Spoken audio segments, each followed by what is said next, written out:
a minus 14 steal differential is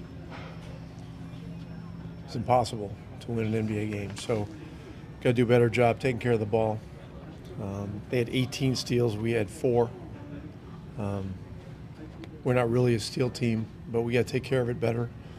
So much of this is possession, and didn't do a good job there.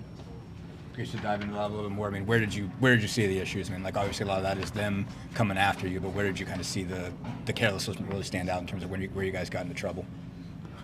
Well, they're a disruptive team. That's a pretty significant part of their identity. But some of it was them making some spectacular plays, and they're really quick to the ball, and got a lot of dynamic athletes out there. So give them credit, but we've got to do better, and we can do better, and we'll look at a lot of this stuff tomorrow and make corrections. I guess, beyond that, what did you like from this team defensively tonight? Especially, I think, the second quarter, you guys held them to 17. That keeps you in it most of the night. I mean, what did you like about the fight there, I guess, if you take away the points off turnovers? Yeah, I liked a lot of things about this game. I mean, there was a sequence of chase down blocks and effort plays that were spectacular. Aaron Nesmith, had a couple of those. He had some loose ball plays, 11 rebounds. He just, from an effort standpoint and purely, what we're about as a team. I mean, he embodied all that tonight. So we got to keep competing like that. Do a better job taking care of the ball and get a few more shots to go in. Since you mentioned Aaron, obviously he struggled shooting the ball, but I mean, you're obviously seeing 11 rebounds. I mean, how are you seeing him kind of just work through it with effort? Well, a lot of players would get discouraged, hang their head, and their effort would wane. Mm-hmm. That's not how he's built.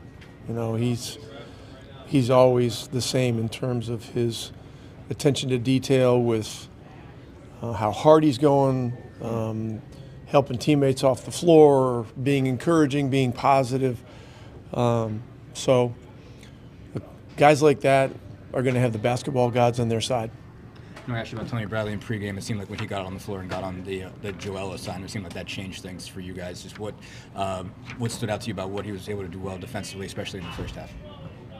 Yeah, he's just real solid. I mean, Tony's a pro, and you need a guy like Tony Bradley for guys like Joel. I mean, Joel's an all-star. I mean, the guy's just a phenomenal player, and he was spectacular tonight.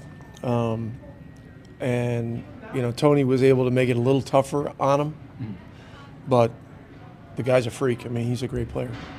You mentioned, of course, the effort the guys put in, and you're not getting the effort. You got to get the rewards with the effort. How tough is that for a team to keep battling but not have the results to go with it? How tough is that for a team to keep their psyche up in that situation? It all depends on how we communicate about things. Tomorrow we'll show some film. We'll show a balance of the correction areas and the positive areas.